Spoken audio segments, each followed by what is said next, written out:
Okay, this is chapter 13 of As Good as Dead. 13. Darkness consumed her, the last chink of sunlight through the curtains glowing down her face before Ravi pulled them shut, tucking one half behind the other to be extra sure.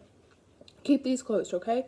he said, just a shadow in the blacked-out room until he crossed the floor to switch on the light. Unnaturally yellow, a poor imitation of the sun.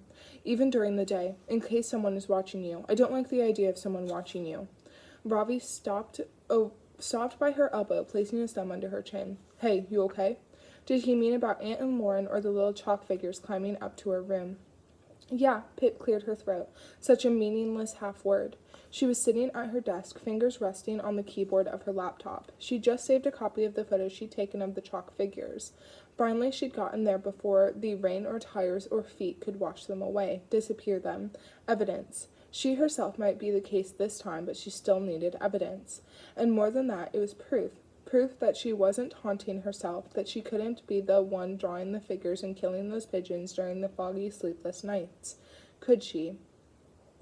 "Maybe you can come stay at my house for a few nights," Ravi said, spinning her chair until they were face to face. "Mom wouldn't mind. I'd have to leave early from Monday, but that's okay." Pip shook her head. "It's fine," she said. "I'm fine." She wasn't fine, but that was the whole point.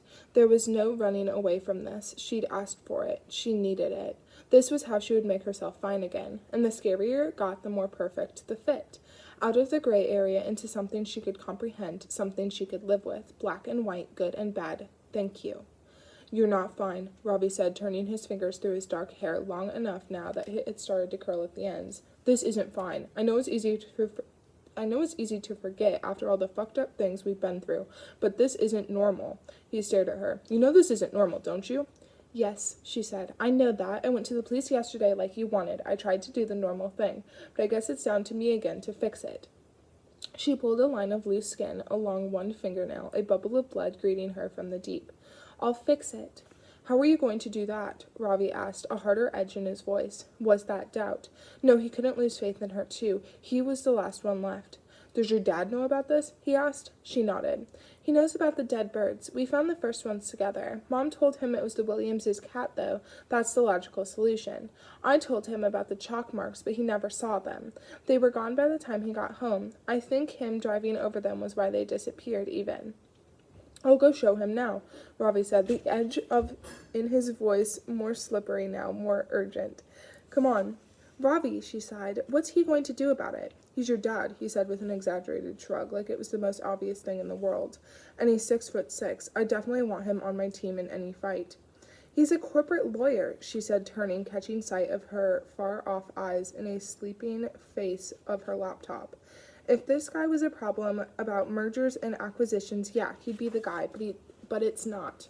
She took a deep breath, watching the dark, mirrored version of herself do the same. "This is for me. This is what I'm good at. I can do this." "This isn't a test for you," Ravi said, scratching the phantom itch at the back of his head. He was wrong. That's exactly what it was. A trial, a final judgment. "This isn't a school project or a season of the podcast. This isn't something you can win or lose." "I don't want to argue," she said quietly. "No, hey, no." He bent down until his eyes were level with hers. "We're not arguing. I'm just worried about you, okay? I want to keep you safe. I love you, always will. No matter how many times you almost give me a heart attack or a nervous breakdown. It's just..." He drew off, his voice guttering out. "It's scary to know that someone might want to hurt you or make you scared. You're my person, my little one, my Sarge, and I'm supposed to protect you." "You do protect me," she said, holding his eyes, "even when you're not here." He was her life raft, her cornerstone for what good truly meant. Didn't he know that? "Yeah, okay, and that's great," he said, clicking finger guns at her. "But it's not like I'm a muscle man with biceps the size of tree trunks and a secret Olympic standard knife-throwing habit." A smile stretched into her mouth, fully formed without her say-so. "Oh, Ravi." She clipped her fingers under his chin the same way he always did to her, pressed a kiss to his cheek, brushing the side of his mouth.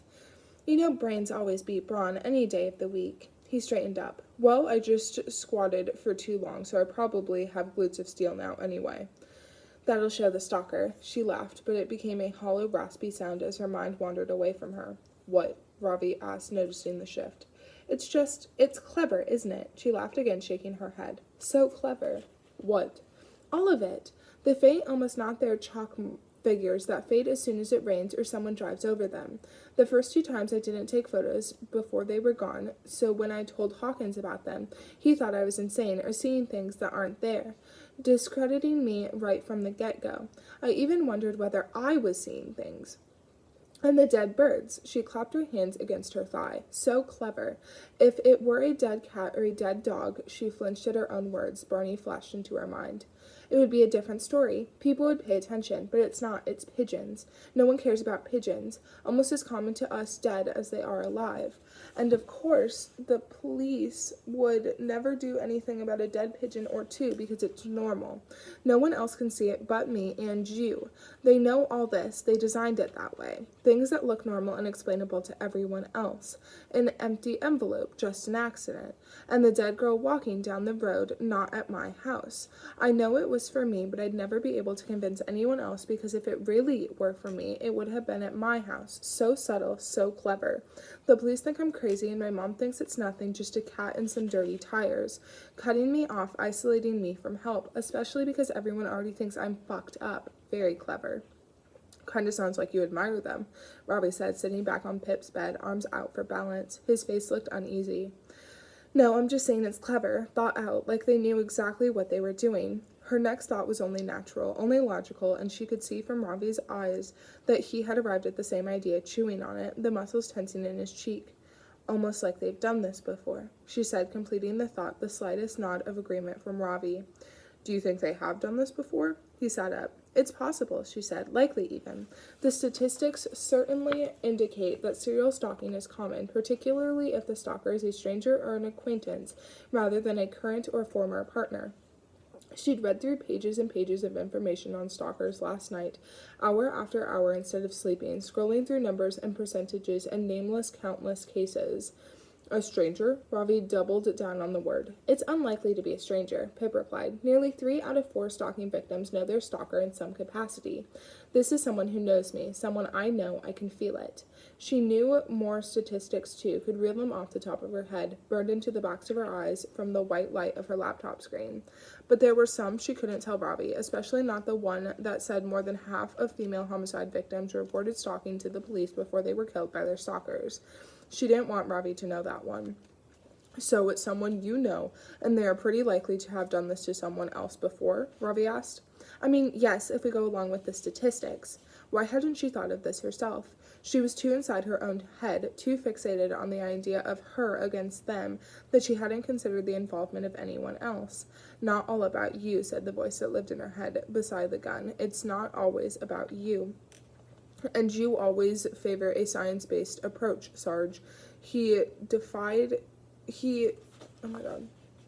Doffed an imaginary cap at her. Yes, I do. Pip chewed her lip, thinking. Her mind guided her hand to the laptop, checking in with her only after she'd already awoken the computer and brought up Google. And the first stage in a science-based approach is research. The most glamorous part of crime solving, Ravi said, pushing up from the bed to come stand behind her, hands resting on her shoulders. And also my cue to go get snacks. So, how are you going to research this? Yeah, not really sure, actually. She hesitated, fingers hovering above the keys while the cursor blinked at her. Maybe just, she typed in chalk line, chalk figure, dead pigeon, stalker, Stock, Fairview, Connecticut. It's a stab in the dark, she said, thumbing the enter button, and the page of results filled her screen. Oh, awesome, Ravi said, pointing at the top result. We can go clay pigeon shooting at Chalk Farm in Hartford for only $95 each. What a bargain. Shh. Pip's eyes scanned the entry below, a story about last year, about SAT results from a nearby school where 2 teachers just happened to be called Miss Chalk and Mr. Stalker. She felt Ravi's breath on her neck as he leaned closer, head against hers, as he said, "What's that one?" And the low vibrations of his voice felt like they were coming from within her. She knew which one he meant. 5th result down. DT killer still at large after claiming 4th victim. It had 4 matches to her search items. Connecticut pigeon stock chalk lines. Small snippets from a Newsday article, truncated sentences separated by 3 little dots. The DT killer? Ravi read aloud, voice catching on something in his throat. What the fuck is that? It's nothing. That's an old story. Look. Pip underlined the date with her finger. The article was from February 5th, 2014, more than 6.5 years ago. This wasn't news. Pip knew this case, how it had ended. She could tell you at least 2 true crime podcasts that had covered it in the last few years. You don't know the story? She asked, reading the answer from his dead, widened eyes. It's okay, she laughed at him, nudging him with her elbow. He's not still at large. He killed another woman after this, a 5th victim, and then they caught him. He confessed. Billy, something. He's been in prison since. How do you know that? He asked, his grip loosening a little. How do you not? She looked up at him. It was big news when it was going on. Even I remember, and I was like 11, 12. Oh.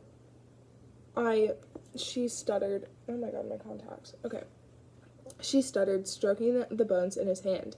It was around the time that Andy and Sal, she didn't need to finish. Right, he said quietly. I was a little distracted at the time. It all happened pretty close by, Pip said. The towns were at where the victims were from, the places where their bodies were found. In fact, almost everywhere nearby except Fairview had her own murders going on back then, he said flatly. What does DT killer even mean? Oh, it was the media's name for him. You know, a serial killer's got to have a creepy name, sells more papers, short for the duct tape killer. She paused. The local newspaper used to refer to him as the Stratford Strangler. Keep it close to home, you know. But that never caught on with the national press. Not as catchy, she said, smirking. Also, not very accurate, seeing as only 2 victims were found nearish Stratford, I think. And just saying those words, Stratford Strangler, took her back to the last time she'd said them, sitting in this very chair on a call with Stanley Forbes, interviewing him about Anley Bell's coroner inquest. She'd brought up the article he'd recently written about the Stratford Strangler, marking 5 years since his arrest. Stanley down at the end of the phone, alive, and not for long because his blood is dripping out of the edges of her phone, covering her hands, and... Pip, she flinched, wiping her bloody hands on her jeans. Clean. They're clean. Sorry, what did you say? Pip hunched her back, folding her chest around her hummingbird heart.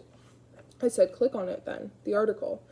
But it's got nothing to do with, it's matched 4 of your search items, he said, grip tightening again. Pretty coincidental for a stab in the dark.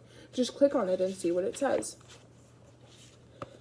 Newsday. U.S. Connecticut news crime. DT killer still at large after claiming 4th victim. Lindsay Levinson, February 5th, 2014. Last week, police found the body of Julia Hunter, 22, now officially confirmed as the 4th victim of the DT killer. Julia, who was living with her parents and her sister in Stamford, Connecticut, was killed on the evening of January 28th. Her body discovered the following morning on a golf course just north of Stratford.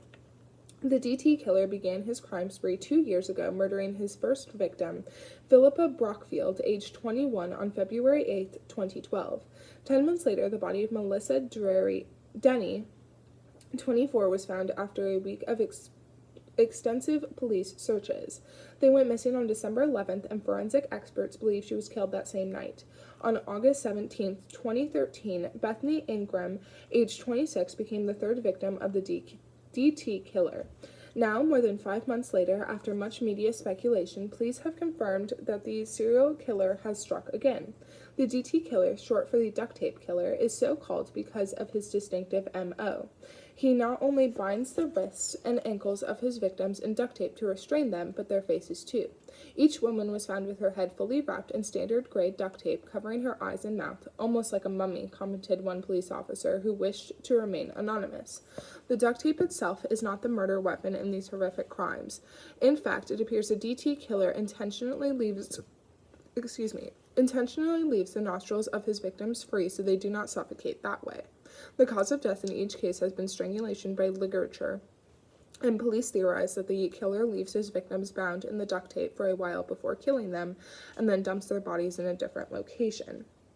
There have been no arrests in the case, and with the DT killer still at large, police are scrambling in their efforts to identify him before he kills again. This is an incredibly dangerous man, said Lieutenant David Nolan, Detective Division Commander of the Bridgeport Police Department, speaking outside the station today. 4 young women have very sadly lost their lives, and it's clear the individual poses a significant risk to the general public. We are doubling our efforts to identify this offender, known as the DT killer, and we have today released a composite sketch from a potential witness at the scene where Julia's body was found. We urge the public to please contact the police on the case hotline if you recognize the man in the sketch. Police release composite sketch of the DT killer, and that's who they say he is. All that. In addition to the sketch, police today have also released a list of personal items that were missing from the victims, items they had on them at the time of abduction as identified by their families. Police believe the killer took these items as trophies for each murder and that they are very likely still in his possession. Trophy taking is common among serial killers like this, commented Lieutenant Nolan. The trophies allow the killer to relive the thrill of the crime and to sustain his dark urges, lengthening the time before he feels compelled to kill again. From Philippa Brockfield, the killer took a necklace, which police describe as a gold chain with an antique coin-style pendant. It was a lilac or light purple paddle-shaped hairbrush from Melissa Denny, which she carries everywhere in her purse, a gold stainless steel queso watch from Bethany Ingram, and now from Julie Hunter, a pair of rose gold earrings with light green stones. Police are asking the public to keep an eye out for these items. Newsday spoke with Adrian Castro, a criminal profiler who used to work with the FBI and today consults on popular true crime shows Forensic Time. Ms. Castro gave us her expert opinion on the DT killer based on all the information police have released so far. As ever, profiling is not an exact science, but I think we can draw some tentative conclusions from this criminal's behavior and his choice of victim. This is a white man who could be anywhere between his early 20s to his mid-40s. These are compulsive acts. These murders are planned and methodical, and our killer likely has... These aren't compulsive acts. These murders are planned and methodical, and our killer likely has an average to high IQ. This man should seem to be perfectly normal, unremarkable, charming even.